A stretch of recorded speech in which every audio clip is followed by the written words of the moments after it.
Well, we've come a long way so far. This is the last step that we're going to take before we go into our final project.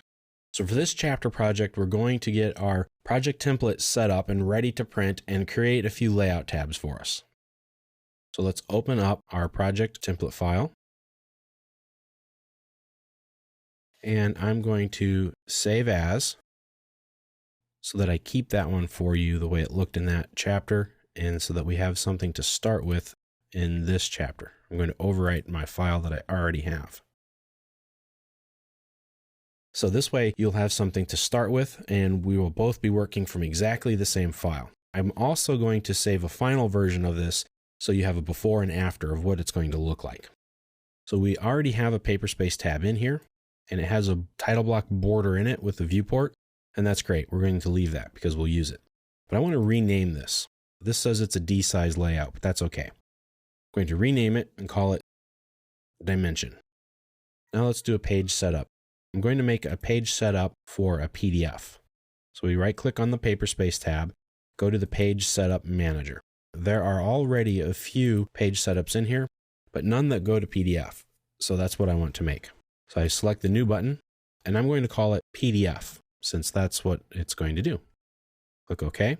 Now for my printer name, I need to make sure I select the DWG to PDF PC3 file.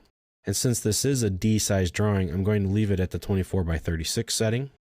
I'm going to set the plot area to extents 1:1. Click my preview. And that looks perfect. The entire border is inside there. So right click, exit, click OK. I'm going to set this one current.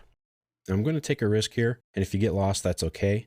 But I'm going to make a page setup for my printer. That way we'll kind of go through the process for you so you can set it up to your printer as well. I'm clicking new, and I'm going to call this one print. Click OK. Now instead of the DWG to PDF, I'm going to scroll up until I find my printer. That's my printer right here. This is where it will be different for you. Make sure you pick your printer, whatever it might be. If you don't have one, that's okay. You can kind of skip over this part.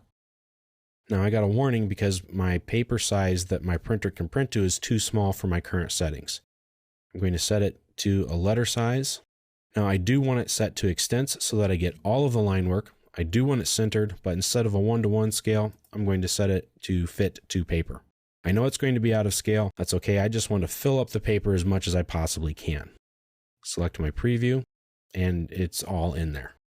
Right click, exit, click OK. I'm not going to set that as my default. I'm setting my PDF as my default. Now that I'm finished, clicking close. Now we're ready to start our drawing, and we're ready to print when we're finished. And if I need to make new layout tabs or paper space tabs in the future when I go to work on my drawings, I can, and I already have 2 different page setups ready to go to print them out. I'll just have to apply it to it. And now we're ready. So we've gone through and we've created a file. We have a title block in here that we can use and fill out. We have layers set up, dimension styles, text styles. We have a page set up so we're ready to print and ready to go. All we need to do now is to create our model.